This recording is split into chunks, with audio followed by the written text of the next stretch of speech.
Nearly 90 years ago, in 1933, workers in the city of Harbin in northern China uncovered a massive fossilized skull. The men who found it understood its importance, but they decided to keep it hidden because, at the time, China was under Japanese occupation.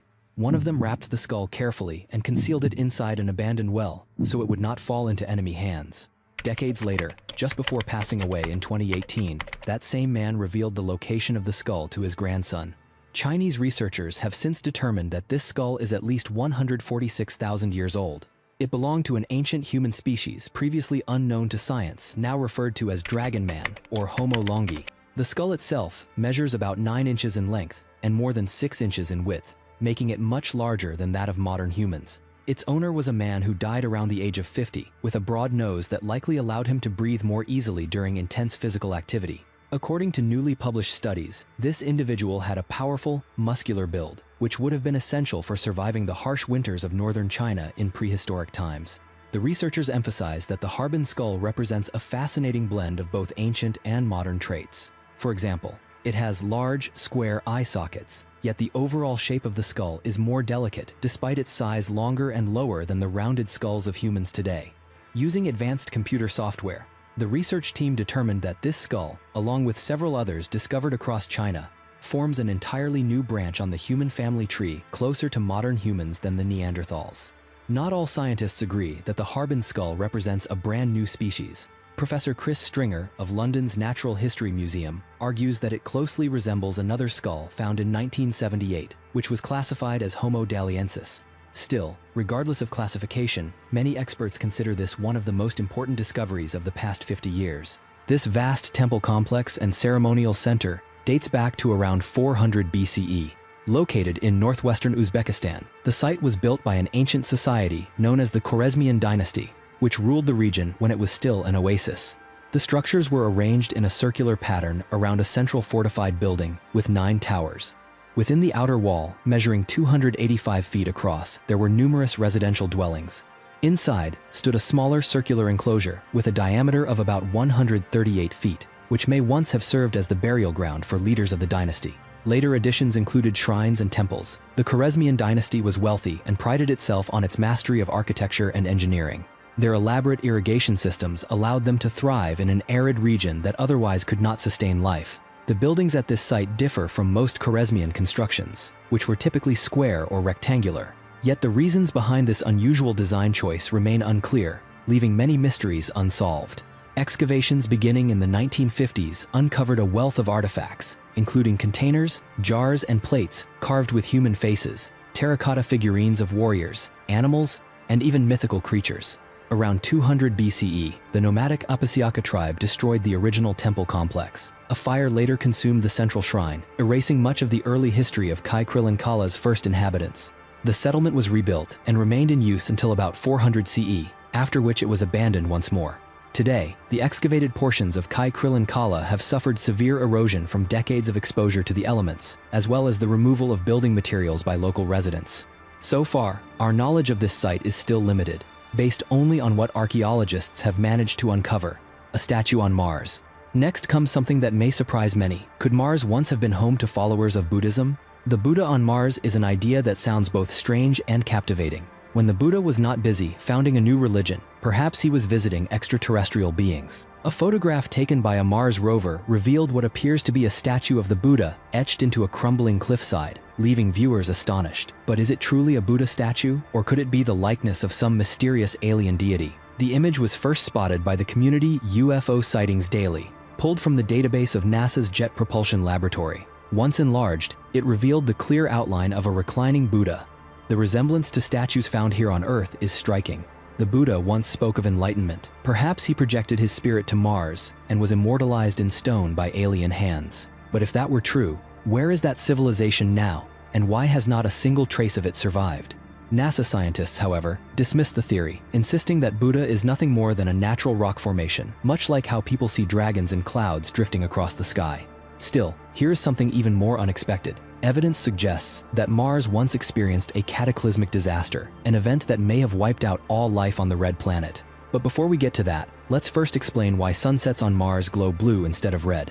In the 13th or 14th century, a nobleman in eastern England used a silver intaglio seal to sign and authenticate documents. Recently, a metal detectorist in Norfolk discovered this very seal, though it was heavily fire damaged. The artifact contained a gemstone engraved with a Roman image, though experts believe its owner may never have realized that. The engraving shows a winged figure holding a spear, thought to represent the Roman god Mars. Its medieval owner may have mistaken it for a relic from the Mediterranean or the Crusader era rather than a product of Roman Britain. Helen Gieke, the fine's liaison officer for Norfolk, told the BBC that the seal was mounted in a silver case, which was originally flat but is now warped and roughened by heat damage. She explained that such seals were primarily used to authenticate or endorse documents written by others. Because of the damage, interpreting the engraving is extremely difficult. Still, seals of this kind were typically owned by nobles or individuals of high status. Although the true identity of the seal's owner remains a mystery, what we can say with certainty is that he was likely a count, bishop, or prominent member of the medieval elite. This is only the fourth silver seal ever found in Norfolk, with just about 50 known worldwide. More remarkably, it is the only one that shows signs of fire damage. Geek speculates that it may have been damaged in an accident or possibly even a wildfire. Whatever the cause, the seal has clearly survived many events throughout its long history. The Teso civilization destroyed its own kingdom. This event took place around 2,500 years ago in what is now Spain.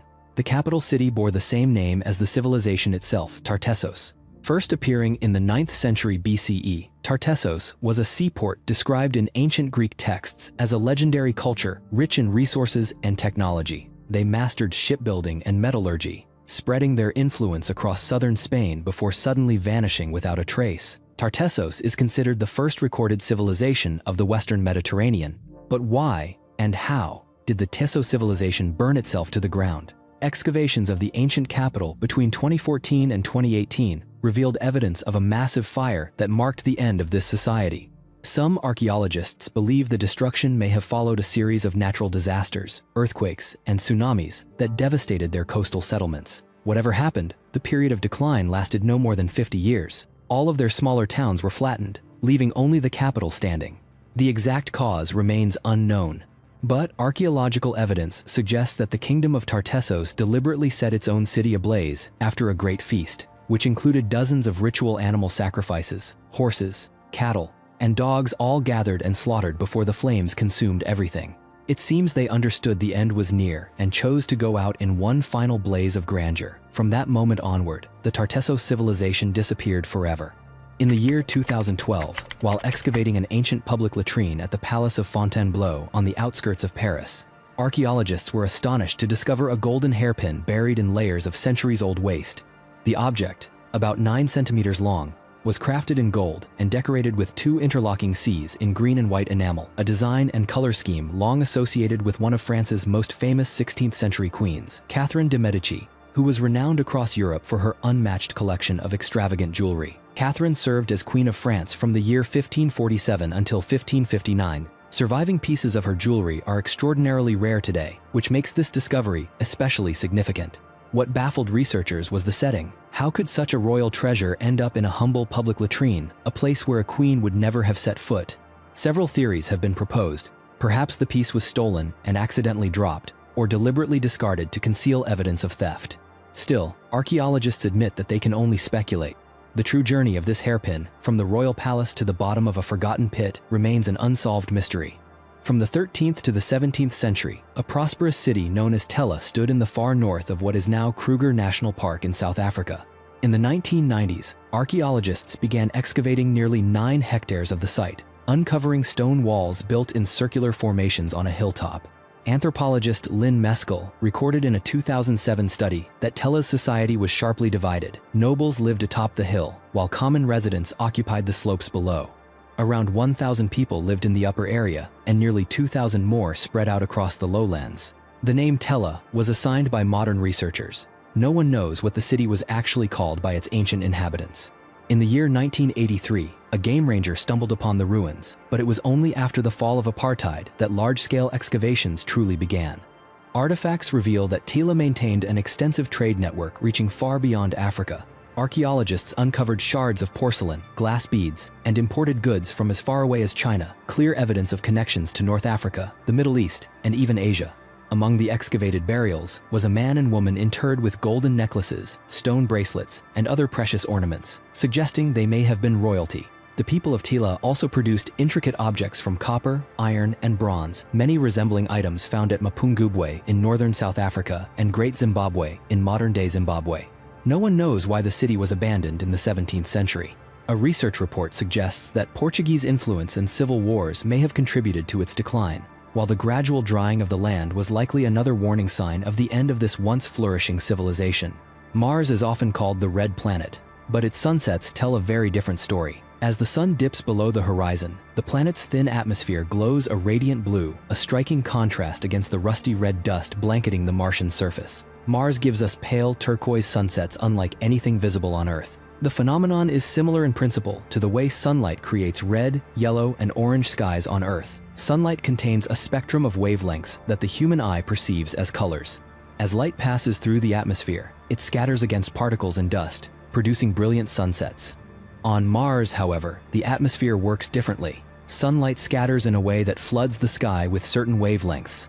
Atmospheric pressure on Mars is only about 1% that of Earth, and its composition is entirely different, lacking nitrogen and oxygen. To experience something similar on Earth, you would have to ascend 18 miles above the ground, more than 3 times the height of Mount Everest. And only robotic explorers such as Perseverance, Curiosity, Spirit, Opportunity, Zhurong, and Insight have ever witnessed those breathtaking blue sunsets firsthand. About 40 miles north of Bangkok, in central Thailand, lies the site of Ayutthaya, once the capital of Siam and among the richest cities in the world. The city was founded in the year 1351 by King Yu Thong, who fled there to escape a smallpox epidemic.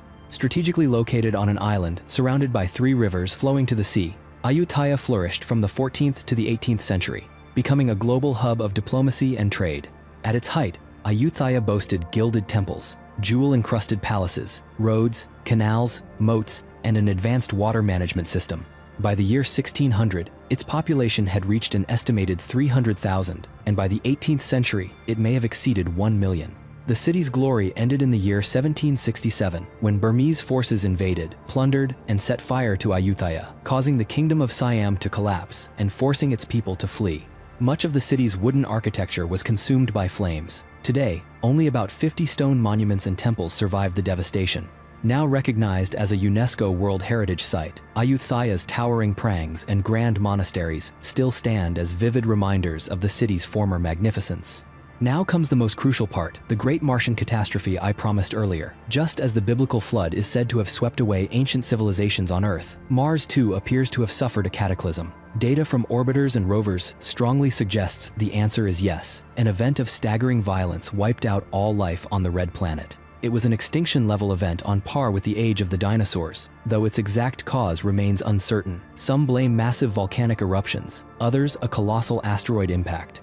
Either way, the catastrophe obliterated Mars's atmosphere. Remember how, just decades ago, humanity was alarmed by holes in the ozone layer? The Martian disaster was magnitudes worse, making our ozone crisis look like tiny scratches on the Great Wall of China. Thanks to robotic explorers, scientists now know that about 4 billion years ago, Mars once possessed an oxygen-rich atmosphere. Evidence shows its soil was saturated with water. Vast oceans once stretched across the planet, while Earth was still a fiery, half-formed world. Every clue indicates that life once thrived there. But time was not on its side. Life may never have advanced beyond simple forms. Our solar system is only about 4.5 billion years old, giving Mars just 500 million years of stability before disaster struck. Even under the best conditions, Martian life may have been limited to primitive ocean dwellers like ancient marine organisms or cephalopods. To evolve dinosaurs and mammals as Earth did would have required hundreds of millions more years, at least by modern scientific reckoning. Still, evolution on other worlds could have unfolded at a very different pace. Regardless, the disaster came. The Curiosity rover detected traces of argon gas, confirming that Mars's original atmosphere had been stripped away like mist blown off by a violent wind. Dr. Christopher Webster of NASA suggested that the cause may have been a collision. I don't think we can call it a meteor strike because it was too large. The correct term is a collision with a wandering asteroid. He explained that the impactor was comparable in size to the dwarf planet Pluto. The explosion must have been unimaginably powerful, perhaps even felt here on Earth. If life once existed on Mars, it was annihilated in mere seconds. This was the most violent era in the history of the solar system. During the first 700 million years of the Sun, both Earth and Mars endured constant bombardment from gigantic space debris. The solar system resembled a colossal pinball machine, with asteroids and wandering planetoids smashing relentlessly.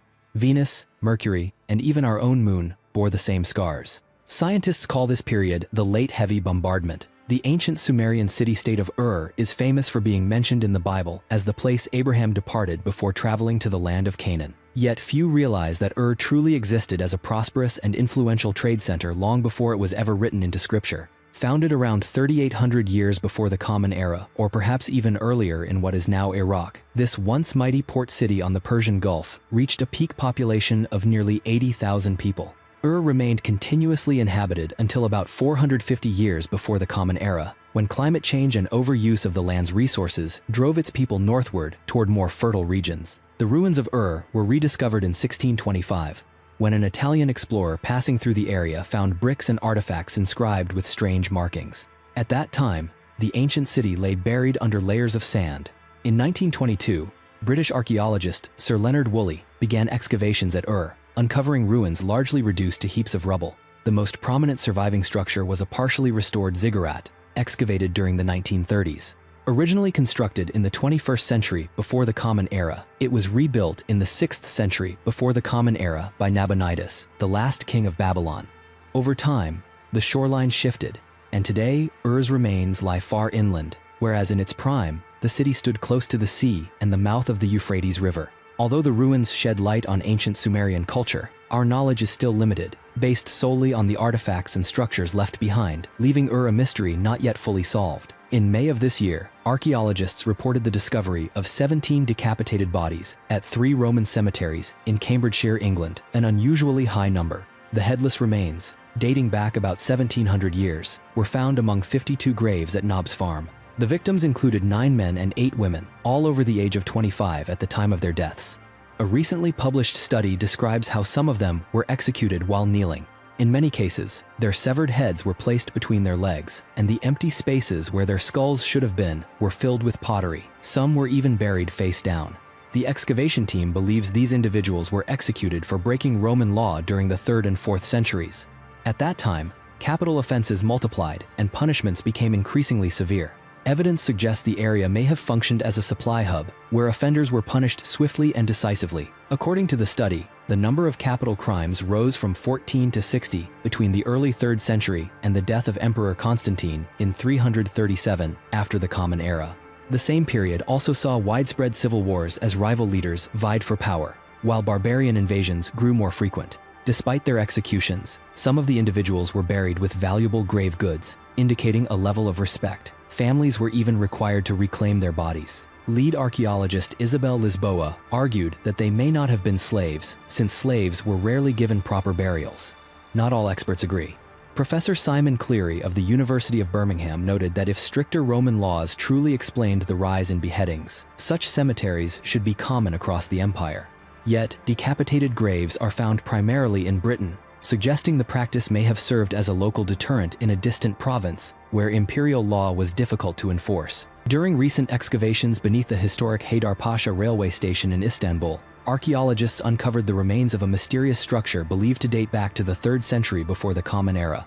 Located beneath the station's pedestrian courtyards in the ancient city of Chalcedon, once known as the Land of the Blind, the structure appears to be a semicircular sanctuary, a distinctive feature of ancient temples. Experts believe the more than 2,500-year-old building is the oldest yet discovered on the site and was regarded as sacred by those who built and used it. In addition to this structure, archaeologists also unearthed artifacts from the 6th century before the Common Era, including jars, coins, and other buildings such as a storage hall and what may have been a small summer palace. Excavations began in 2018 after the station closed for renovation. These discoveries now provide an unprecedented glimpse into the ancient civilizations that once thrived in Anatolia and Istanbul. The mighty kingdom of Kush was one of the most mysterious ancient civilizations in the world. Situated in what is now Sudan, directly south of Egypt, the land of Kush flourished for millennia. We now know that Kush ruled this region from about 2,500 years before the Common Era until around 300 years after the Common Era, a span of nearly 3,000 years. The kingdom was vast and powerful, even constructing more pyramids than the Egyptians themselves. Yet history has all but forgotten them. Details remain obscure, But according to religious tradition, the kingdom of Cush may trace its name to Cush, spelled with a C, the grandson of Noah in the Bible. The scriptures record Noah's descendants spreading across northeastern Africa, and the similarity between the biblical name and the historical kingdom is striking. The Cushites interacted extensively with Egypt through trade, warfare, and cultural exchange. Around 1500 years before the Common Era, Egypt's powerful pharaohs marched south, conquering Cush's capital at Kerma and erecting their own forts and temples. Egyptian rule lasted until the 11th century before the Common Era, when Cushite kings rose to power and reclaimed their territory. Conflict persisted until climate change brought drought and famine, coinciding with the rise of the Aksumite kingdom farther south. By the 4th century after the Common Era, Cush had lost its power entirely. In the year 1909, astronomers peering through their telescopes claimed to witness an apocalypse unfolding on Mars. The story became international news.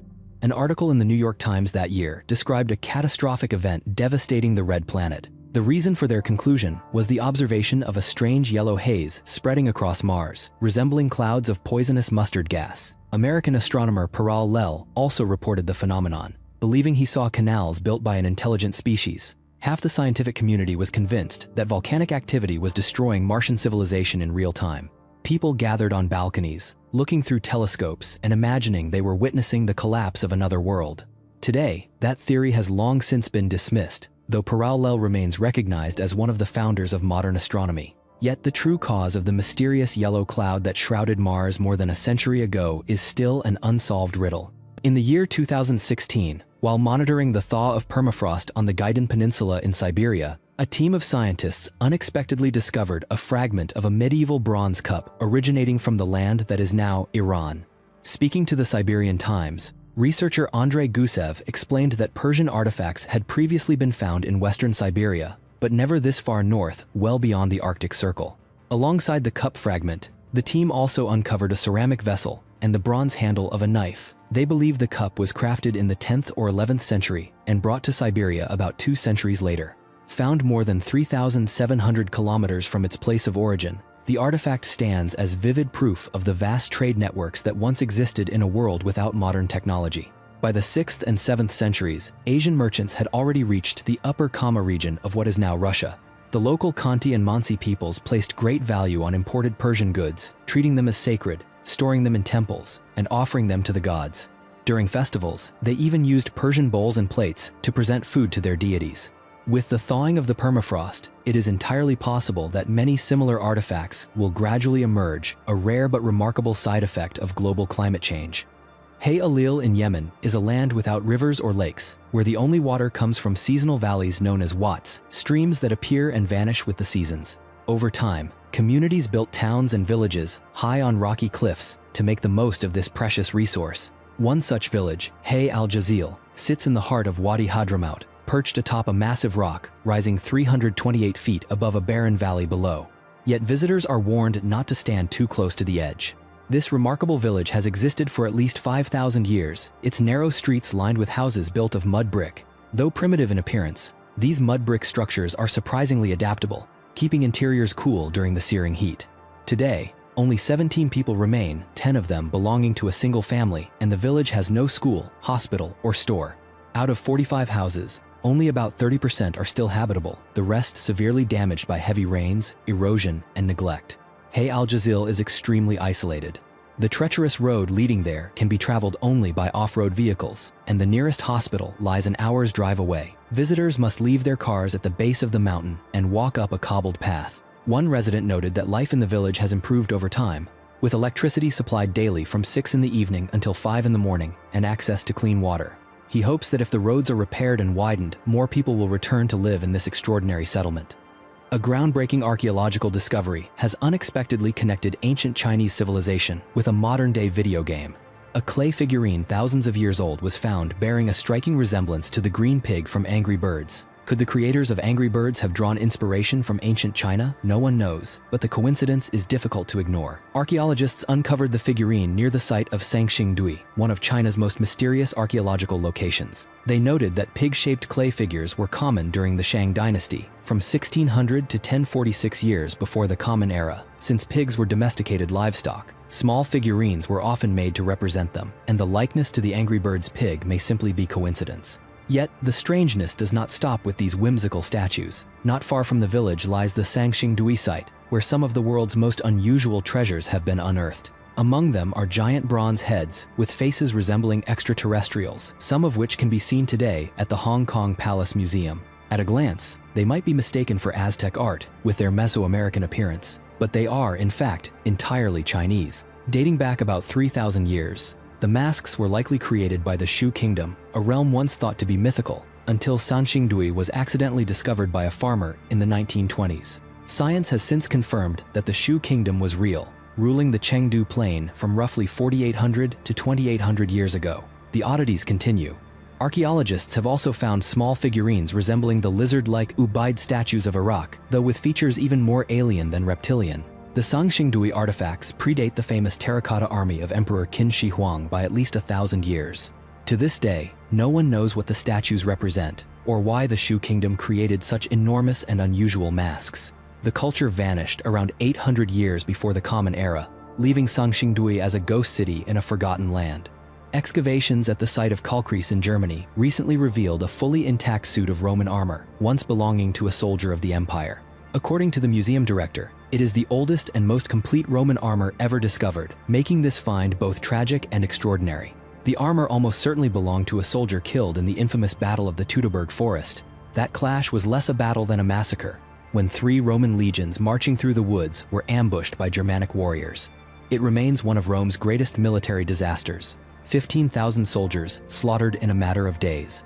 Emerging from the dense forest, the Germanic tribes annihilated the Roman force, a fate that some would argue was well-deserved. But the mystery lies not in the battle itself, but in the fate of this particular soldier. His remains were found alongside his armor, shackled by a device that bound his wrists to an iron board. This suggests he may have survived the battle, only to be sacrificed in a brutal ritual by the Germanic tribes. His armor was left intact because it had been tainted by the sacrifice, a relic of blood and ritual too sacred to reuse. On the outskirts of Monroe, Louisiana, lies an archaeological site dating back nearly 5,400 years. Here stand 11 massive earthen mounds connected by elevated ridges. They are considered among the oldest earthworks of the Archaic period in the United States, predating both the Egyptian pyramids and Stonehenge. This mysterious site was built by a society of hunter-gatherers known as the Evans culture. They began living here around 3,500 years before the Common Era, and over centuries, constructed such an enormous complex that archaeologists at first refused to believe it was possible.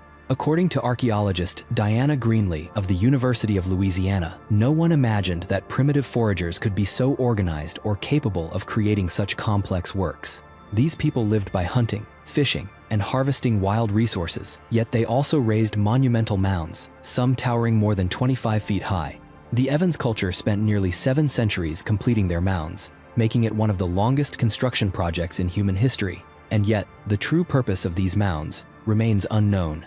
Archaeologists have uncovered hidden artifacts, stone beads, bone tools, fish hooks, and deer antlers used to sharpen stone blades, but no explanation for why a society would dedicate 700 years to piling earth into such massive forms. The site of San Miguel Ixtapan dates back more than 3,000 years, distinguished by megalithic-style stone architecture of astonishing precision.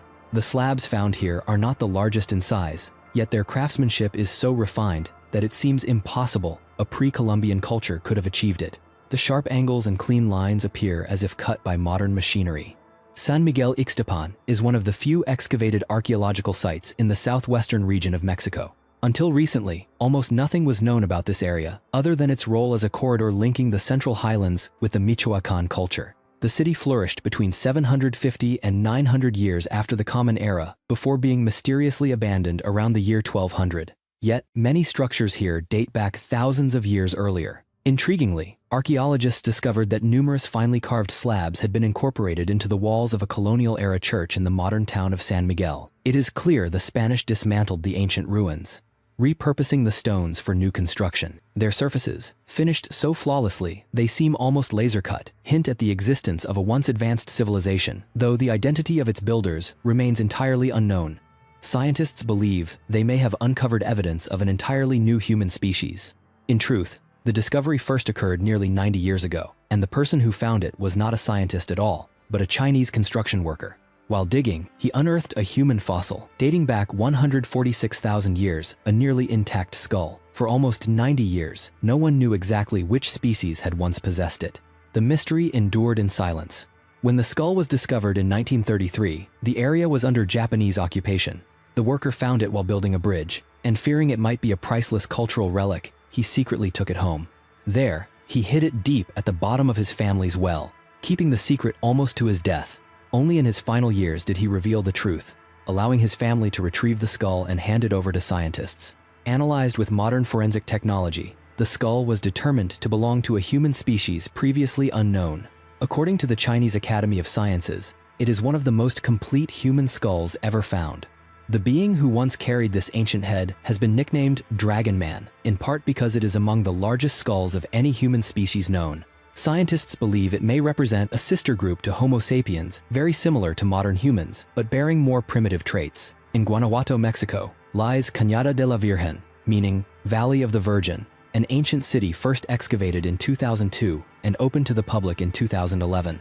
This city is tied to the Otomi people, an often overlooked civilization that thrived for thousands of years in the San Miguel de Allende Valley.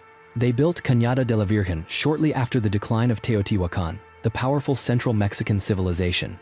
Archaeologists note that Teotihuacan's abandonment around 750 years after the Common Era coincided with the founding of Cañada de la Virgen. Many scholars believe the Otomi fled the turmoil of the Valley of Mexico and resettled farther north. Here, they constructed monuments aligned with the moon, the sun, and Venus, including massive pyramids designed to track solstices and celestial events. But like Teotihuacan, the Otomi civilization eventually collapsed. After about 4 centuries of prosperity, by the year 1050, the city had vanished without a trace. The true reason remains a mystery. Castel del Monte, or Castle on the Mountain, is a 13th century fortress located in Apulia, southeastern Italy, perched on a hill near the city of Andria. Built in the 1240s under Holy Roman Emperor Frederick II, it is famed for its mysterious geometry. What makes Castel del Monte extraordinary is its emphasis on the number 8 and the octagonal form. The castle's unique design features an octagonal plan with an octagonal tower at each corner, believed to encode symbolic or esoteric meaning. Unusually, the castle lacks a strategic position, defensive moat, or drawbridge. It was never intended as a fortress. So, why did the emperor build it? Inside are 2 floors, each with 8 rooms, encircling an octagonal courtyard. Scholars have identified astronomical symbols and details that may conceal deeper secrets. Centuries ago, the castle was hidden within dense forest, invisible to outsiders. Legends tell of men murdered, servants and prisoners perishing within the walls, their souls unable to move on. Some even claim that Frederick II himself still haunts the castle he so loved. Officially, it was considered a hunting lodge, yet rumors suggest it had a far greater spiritual significance. It may have been built upon the site of a Benedictine monastery, which could have influenced its design. The octagon, closest in form to the circle, symbolized harmony between earth and the divine. Perhaps the castle was built as a temple to God rather than a retreat for hunts. Some theorists claim Frederick II secretly met with the Knights Templar here, but because he died soon after its completion, the true purpose remains a mystery. Over the centuries, Castel del Monte has had many lives. It became a national prison in the late 13th century, a refuge during plagues, and later fell into ruin by the 19th century, when its marble and decorations were looted for other projects. During the Second World War, the United States military used the castle as a covert navigation outpost during the Allied occupation of Italy. Castel del Monte has witnessed countless episodes of history. Today, its image adorns the Italian 1-cent euro coin, and the site is recognized as a UNESCO World Heritage Monument. In the history of the United States, there once existed a cult so bizarre that its members tried to create an immortal child. Did they truly possess some secret wisdom gathered from ancient civilizations, or was it nothing more than delusion? For those unfamiliar with James Bernard Schaeffer and the Royal Fraternity of Master Metaphysicians, prepare for a story beyond belief. Little is known of James's early years. He was born around 1896 in Fargo, North Dakota. At first, he was an ordinary young man, attending the University of Michigan and earning a medical degree. Yet he also became fascinated with metaphysics and, more controversially, was once a member of the Ku Klux Klan. By the 1930s, James had built a cult of thousands of followers. Time magazine described the Royal Fraternity of Master Metaphysicians as a theological hodgepodge, a mixture of self-help, Christian Science, and faith healing. Their beliefs were unusual for the time. They rejected meat, coffee, tobacco, and alcohol. While these choices might not sound strange today, in the 1930s, when doctors still prescribed cigarettes for lung ailments, such views were considered radical. More unusually, every week, James, who now called himself the Messenger, issued a precise menu for his followers, dictating what they should eat. He insisted that all illness, physical or mental, was caused by negative thoughts, and that only positive thinking could heal. Gradually, he expanded his teachings into the belief that death itself could be defeated by maintaining positive thought. In 1939, James declared that he and his cult would raise an immortal child. It sounds like a vampire tale, but they truly believed their metaphysical knowledge and willpower could nurture a child who could not die.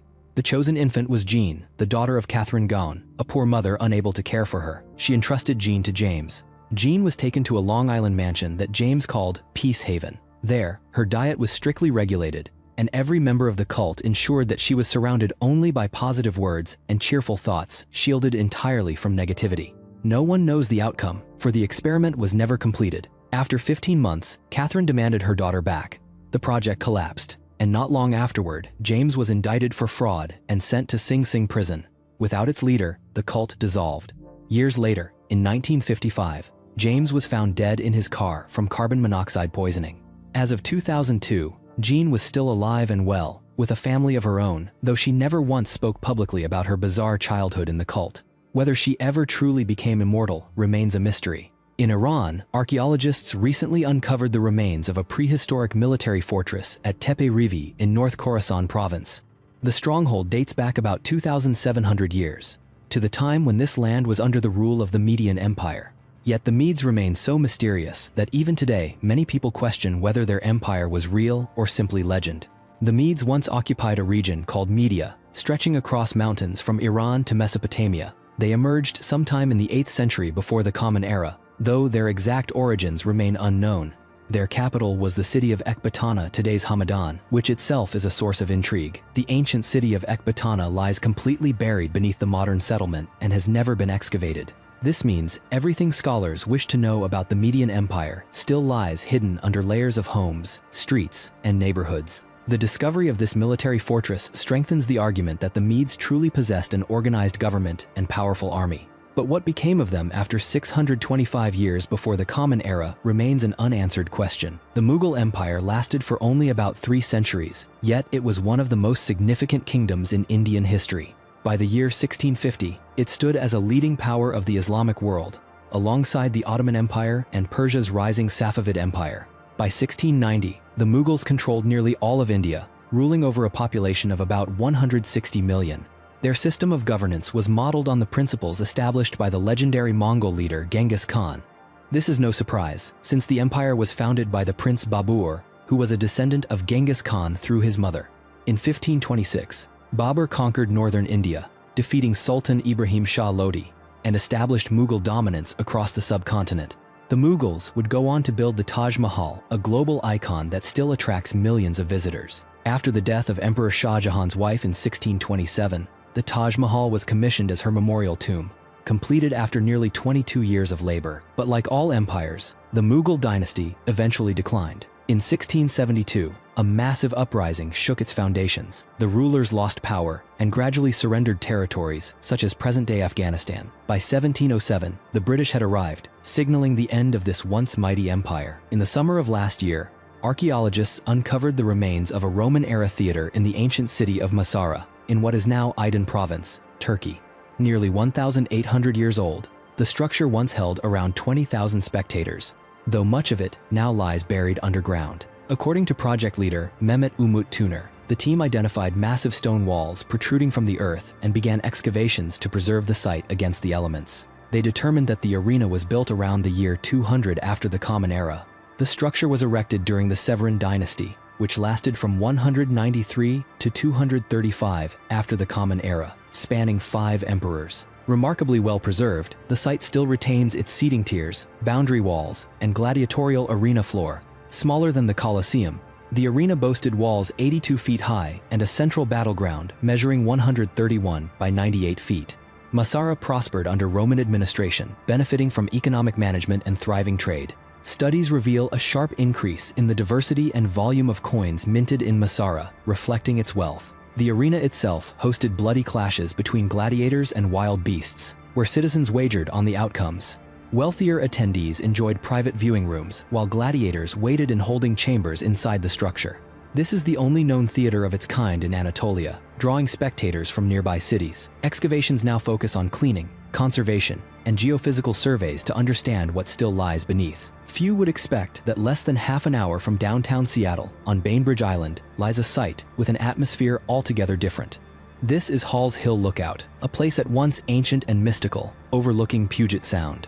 Its most striking feature is a labyrinth garden inspired by a 13th-century French cathedral. The labyrinth consists of 12 concentric circles, symbolizing the cycles of the moon and the seasons. It incorporates both Native American symbols and ancient astrological references. Walking through it is believed to represent a threefold journey: entering inward, walking outward, and finally achieving contemplative stillness. The grounds also include pathways, flower gardens, stone sculptures, and a massive Buddhist prayer wheel.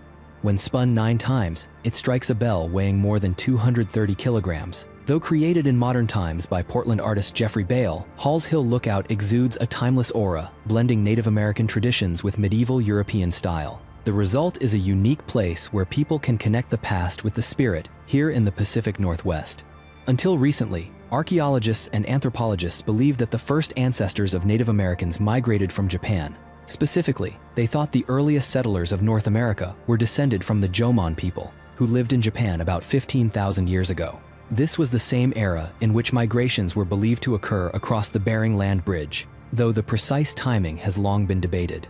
A new discovery, however, has overturned this theory. According to scientists, biological evidence no longer matches what archaeology once suggested. Professor G. Richard Scott of the University of Nevada has confirmed that the Jomon of Japan share no genetic ties with Native Americans. Instead, they are more closely related to Southeast Asian populations in places such as Thailand and Cambodia, as well as East Asian groups in China, Korea, and the Pacific Islands. This raises a profound mystery. If Native Americans were not descended from the Jomon, then who were their true ancestors? Scientists now believe they belong to another population once living in East Asia, but the identity and homeland of this group remain entirely unknown. The story of the Alamo has never been fully told. One mystery from the year 1836 still waits to be unraveled. In January of that year, a group of pioneers in southern Texas suddenly came into possession of a massive fortune in gold and silver, worth millions of dollars at the time, an extraordinary sum when most wages were just a few dollars a month. The group was led by Colonel Jim Bowie, traveling on the road to the Alamo. The treasure was intended to fund the Texas Revolution, helping the territory win independence from Mexico. For those unfamiliar, before Texas became a state of the United States, it was part of Mexico. 2 months later, Jim Bowie and 188 men made their final stand at the Alamo against 6,000 Mexican soldiers. Among them was the legendary frontiersman Davy Crockett. Not one of the defenders survived, but their story still echoes through history. That is the familiar tale of the Alamo. Yet, according to professional treasure hunter Frank Buschbacher, there is another piece of the story no one talks about. The treasure Jim Bowie and his comrades carried has never been found. Perhaps it is even harder to locate than the lost tomb of Alexander the Great. For 13 days, the Texans held the Alamo against the Mexican army, until they were inevitably overrun. Frank believes that in the final moments, Jim Bowie ordered the treasure lowered into the bottom of a well. But which well was it? Frank is convinced the treasure lies beneath the road, in front of the Alamo Chapel. He believed it so strongly that he secured official permission to excavate a small section of the street, only to find nothing. 3.5 years of paperwork amounted to nothing. Strangely enough, Frank had been granted the permit because a psychic named Maria Gomez identified the site. Maria, who also worked as a museum curator, had never been to the Alamo. She claimed she had a vision of golden coins, silver relics, and ritual offerings hidden in the depths of an ancient well. She even pinpointed the well's location on a map, the very place where Frank dug. Although no treasure emerged, archaeologists uncovered strange artifacts at a depth of more than 12 meters underground: shattered native pottery, ancient cooking tools, and butchered animal bones. No gold or silver, but clear evidence of indigenous activity. It may be that the Alamo was built atop an ancient Native American burial ground, something few had ever considered. As for the Alamo treasure, Frank still believes it remains buried at the bottom of a secret well, yet no one knows which one. Only recently have archaeologists begun to investigate the largest prehistoric monument south of the Sahara in Africa. It is an enigma spanning 1,800 acres, its ruined stone walls once sheltering as many as 20,000 people. During the Middle Ages, it ranked among the world's most thriving cities. This was Great Zimbabwe, the once glorious medieval capital that collapsed along with the kingdom that ruled it in the 15th century. Even after its abandonment, the ancient Shona people continued to use the ruins for rituals and sacred traditions. Tracing its earliest days, archaeologists are confident that Great Zimbabwe was first settled in the 4th century after the Common Era. The Shona built stone walls, mined nearby iron, raised livestock, and transformed the site into the capital of a powerful Zimbabwean kingdom. Today, there are still about 10 million Shona people worldwide, many tracing their ancestry back to this city. By the 11th century, the Zimbabwean kingdom was unstoppable. For 300 years, nearly half the world's gold supply came from its lands, an astonishing figure. Merchants poured in from Persia, Europe, and even China. Great Zimbabwe was vast, spreading across valleys and hills with monumental stone structures. Its builders laid millions of stones without using a drop of mortar. The oldest quarter, high on the hill, was the king's palace, overlooking the city below. The great enclosure was the largest structure, considered the second biggest stone monument in Africa after the pyramids of Giza. It may have been where the king gathered his wives, children, and court. For a brief moment in history, Zimbabwe dominated a vast region. But its prosperity did not last. Great Zimbabwe was abandoned for reasons still debated. Some argue its resources were depleted, leaving it unable to sustain a growing population. Others believe the neighboring Mutapa kingdom conquered it in 1430. While the ruins were never forgotten by the Shona, the kingdom itself slipped from global memory. The first foreigner to see the ruins was an American gold hunter in 1867. When he led German explorer Karl Mausch there, Mausch refused to believe that Africans had built it. Fueled by racial prejudice, Western scholars for nearly a century attributed Great Zimbabwe to Phoenicians or Babylonians, claiming it was a secondary palace of the biblical Queen of Sheba. In England, Colin Steer spent years wondering about a dip in the floor of his living room. When he retired in 2012, he finally decided to investigate. With the help of a friend, he dug a hole 17 feet deep over 3 days and uncovered a medieval well dating back to the 16th century. The well, 33 feet deep, had been built by Sir Francis Drake to channel water from Dartmoor to Plymouth, but was sealed in 1895. Inside, Steer discovered a 16th century farmer's sword. He installed lighting and a trapdoor over the opening. The well has since become the centerpiece of his living room and a frequent topic of conversation in the neighborhood. Years earlier, his wife had discouraged him from exploring beneath the floor, since at the time they were raising 3 small children. He had suspected it might be a sinkhole or even a burial site, neither safe for children. Earlier this year, nearly a decade after he first began digging, Steer uncovered a coin dated 1725 from inside the well. He now plans to continue searching for artifacts, a project to keep him busy throughout retirement. Akhenaten remains one of history's most enigmatic rulers, in part because some believe he may not have been human at all. First, the historical facts. Akhenaten was the 10th pharaoh of Egypt's 18th dynasty. Remembered for his strange appearance, elongated skull, oversized facial features, and a somewhat feminine figure, he is also infamous for attempting to radically transform Egypt's ancient religion.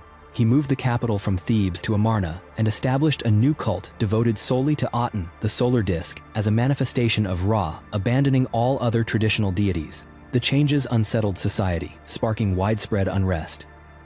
Pharaoh even changed his name from Amenhotep IV to Akhenaten.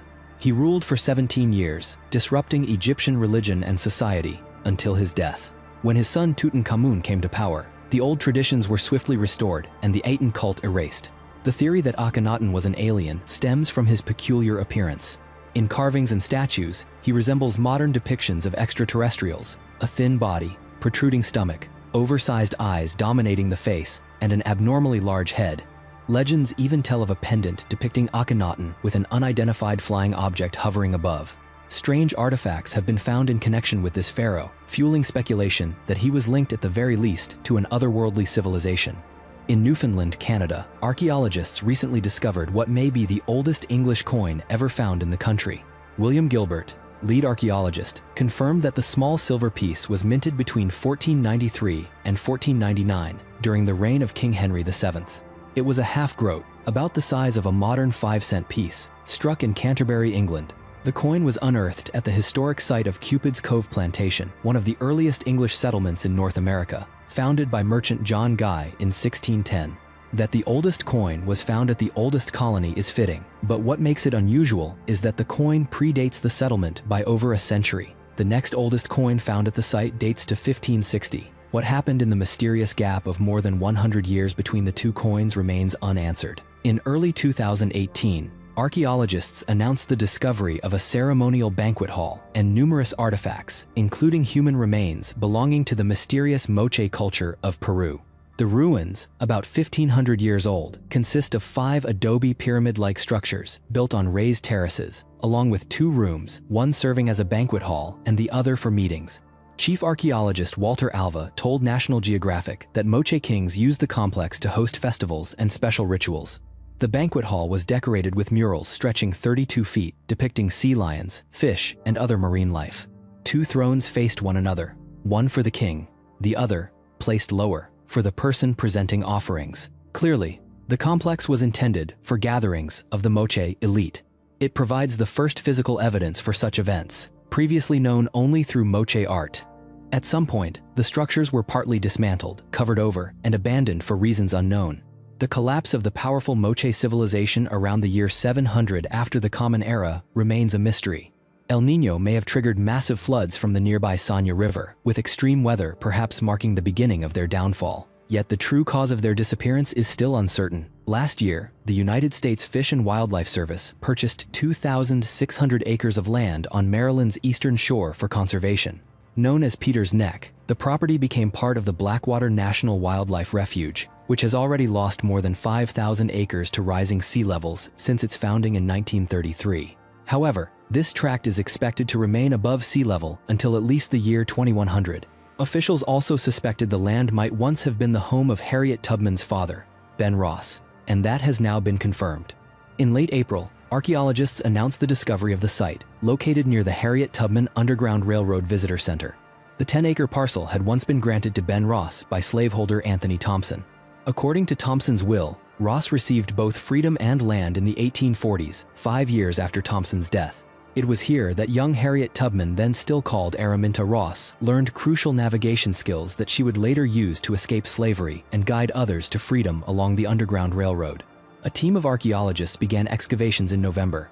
After a difficult start, they uncovered an 1808 half-dollar coin, the year Ben Ross married his wife.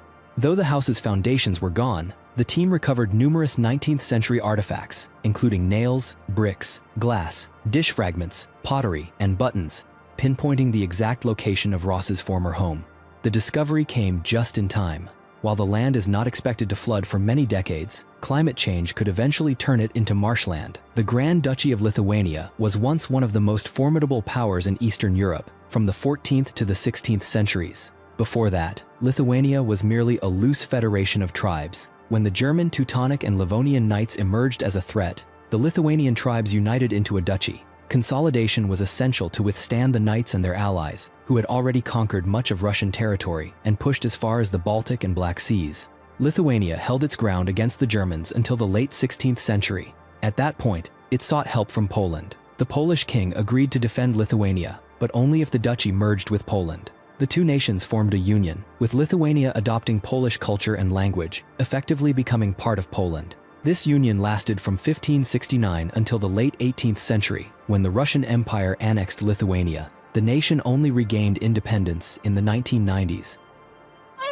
After the fall of the Soviet Union, in 2016, a remarkably preserved wooden ship was unearthed in the ancient Egyptian necropolis of Abu Sir. Found in the tomb of a high-ranking official, the vessel dated back 4,500 years, with its planks and ropes still intact, one of the few Egyptian boats to survive in such excellent condition. Built of valuable cedar wood and measuring 60 feet long, it was unusually large and lavish for a non-royal burial. But the great question remains, why was it buried in the desert? In truth, Abu Sir lies close to the Nile River, the lifeline of Egypt's transport and commerce. Ships became increasingly important during the Fourth Dynasty, both for international trade and as symbols of state power. According to Douglas Inglis of Texas A&M University, the burial of boats was a common practice in Egypt's Old Kingdom. Whether the Abu Sir vessel ever touched water is unknown. Experts believe it was interred to serve the deceased in the afterlife or to carry their soul on the journey to the world beyond. In Myanmar's Mandalay region lies Bagan, once the magnificent capital of a kingdom that unified the territories forming today's Myanmar. Founded in the 2nd century after the Common Era, Bagan reached its peak between the 11th and 13th centuries. At that time, more than 10,000 Buddhist temples, pagodas, and monasteries covered the plains surrounding the city. Bagan was not only the political, economic, and cultural heart of the empire, but also a major center of both secular and religious learning. Here, people studied languages, philosophy, grammar, astrology, and many other fields. Religion dominated local life, but faith in Bagan was unusually fluid, blending elements from many systems: Buddhism, Hinduism, and animism. In the year 1287, Mongol invasions brought about Bagan's collapse. Although the physical destruction was limited, the attacks drastically reduced its population from between 50,000 and 200,000 to little more than a small town. After the kingdom's fall, power shifted to the Mian-Tsang rulers. While some temples continued to attract pilgrims, most were left to decay with time. Bagan lies in an active seismic zone. A devastating earthquake in 1975 destroyed many monuments. In the 1990s, Myanmar's government attempted restorations, but experts criticized them for compromising the original architecture. In 2016, another earthquake struck, damaging around 400 structures. Today, about 2,200 monuments remain standing. Bagan has since become a major tourist destination and one of only 2 UNESCO World Heritage Sites in Myanmar. If someone were to tell Stephen King that his pet cemetery was real, he would be astonished because archaeologists have found proof. Mummified animals have been unearthed in tombs near the Giza Pyramid complex. While legends long spoke of hidden chambers inside the pyramids containing strange beings or even extraterrestrials, recent excavations revealed something else entirely: a massive cemetery of animal mummies, particularly at Saqqara. These discoveries shed new light on ancient Egyptian faith and customs, especially their reverence for animals. Cat lovers may be amazed to learn that Egypt's Ministry of Antiquities recorded vast numbers of mummified cats buried at the foot of the Temple of Bastet. Archaeologists also uncovered the mummies of 2 lion cubs and 3 more that may have been fully grown lions. While cat burials were common, lion mummies are extraordinarily rare. The effort required to mummify a lion shows just how much the Egyptians revered them. The Temple of Bastet at Saqqara was dedicated to cats, linked to the goddess Bastet, depicted in ancient art as a woman with the head of a cat or lioness, the daughter of the sun god Ra. Historians note that worship of Bastet emerged around the same time Egyptians domesticated cats, roughly 1,500 years before the Common Era. At Saqqara, archaeologists also found 2 mummified Egyptian mongooses wrapped in linen, placed beside statues of the goddess Sekhmet. Like Bastet, Sekhmet appears with a lioness head, but she was the goddess of war. In Greek terms, she was like Ares, though with feline grace. The Egyptians loved cats so deeply that they created many feline-inspired deities. The most iconic of all is the Sphinx, a mythical lion-bodied, human-headed guardian. The Great Sphinx beside the pyramids at Giza remains the most enduring monument to Egypt's devotion to cats. When archaeologists excavated Tel al-Ubaid in Iraq at the start of the 20th century, they unearthed artifacts no one could explain: statues of reptilian beings with strange features, clothed in garments that looked futuristic. Some believe they represent alien gods who descended to Earth and gifted early humans with the knowledge to create civilization. The Sumerians called them the Anunnaki. Modern scholars simply call them the Ubaidi lizardmen. Evidence of reptilian beings exists across the world. Whether alien or not, ancient humans seemed fascinated by their image. The lizard statues from Iraq predate the Sumerians, belonging to the Ubaid culture, which began around 5,500 years before the Common Era. Almost nothing is known of their origins, except that they developed agriculture, architecture, and irrigation. Mysteriously, they seem to emerge from the ground, founding villages and leaving behind these reptilian statues. Their architectural skills were advanced, as if humanity leapt overnight from caves into structured towns, roads, and food processing facilities at the exact time the lizard figures appeared. The statues are bizarre. Some show lizard-headed figures wearing helmets resembling space gear. Others are draped in robes with raised shoulders like royal attire.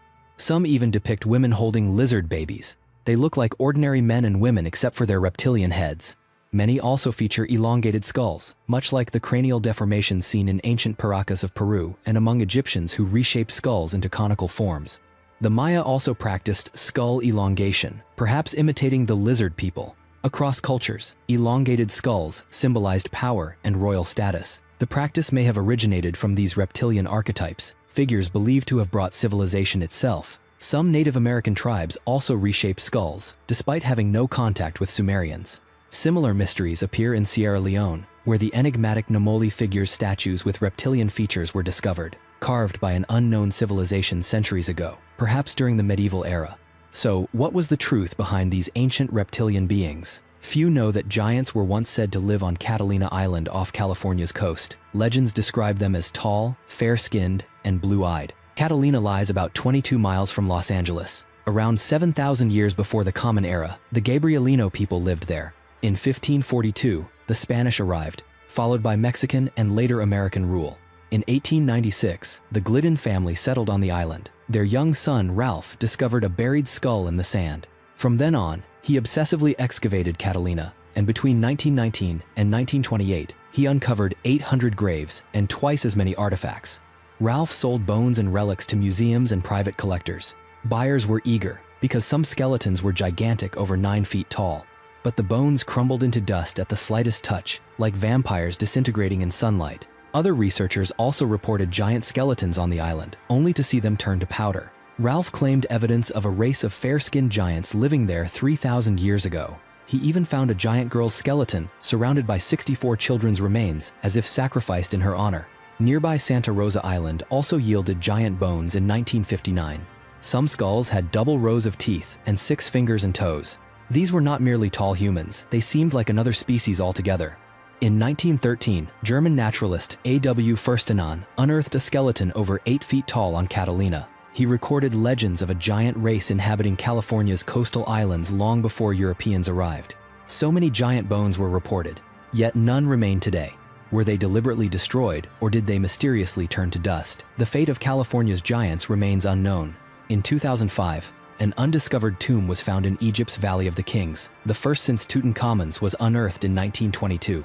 Nearly 20 years later, it remains one of Egypt's great mysteries. The valley served as the burial ground of New Kingdom pharaohs between 1539 and 1075 before the Common Era, including Tutankhamun, Seti I, and Ramses II. Queens, high priests, and courtiers also rested there. Inside these tombs, pharaohs prepared for divine transformation with the help of embalmers. Mummification was essential for resurrection in the afterlife. Without it, their souls could not live again. Tombs were filled with treasures, gold, jewelry, amulets, even magical books. Food and wine were provided for eternal feasts. Sometimes servants and pets, such as baboons and hunting dogs, were buried too.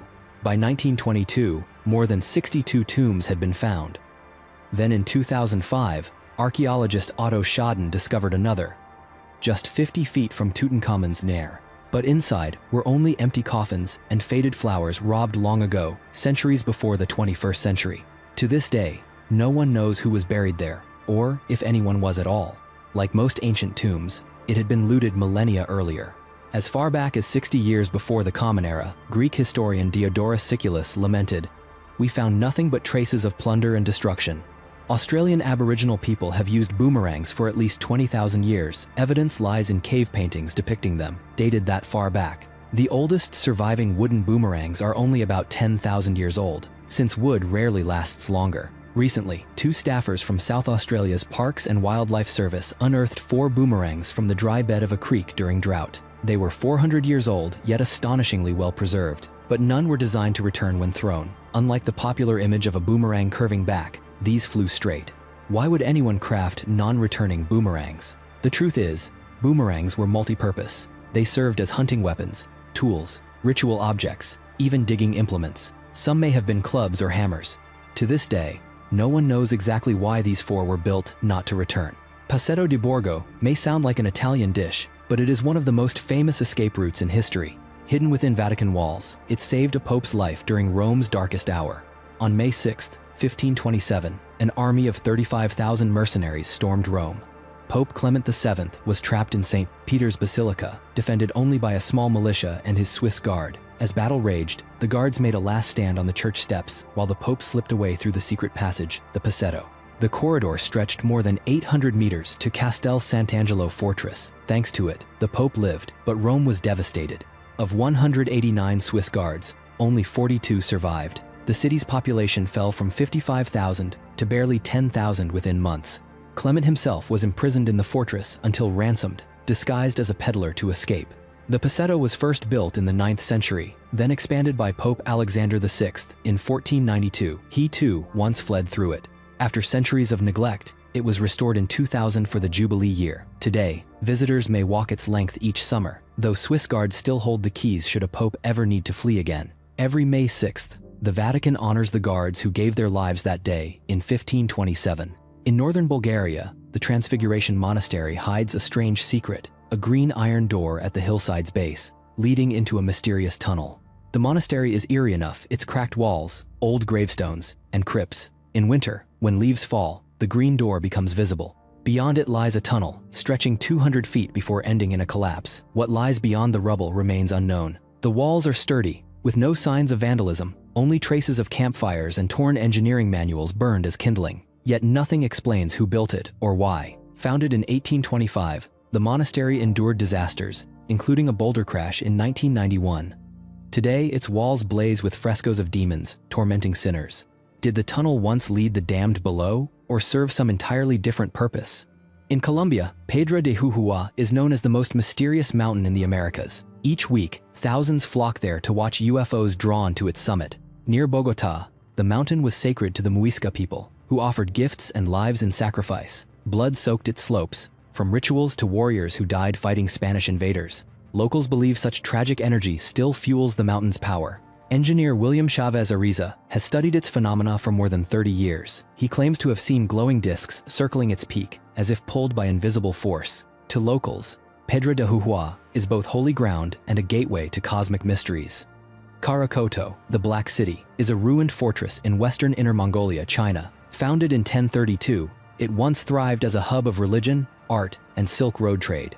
It was controlled by a Tibeto-Burman tribal confederation, flourishing for nearly 2 centuries. But in the 13th century, Genghis Khan demanded troops for his army. When Karakoto refused, he besieged it with 180,000 soldiers. In 1226, he conquered the city.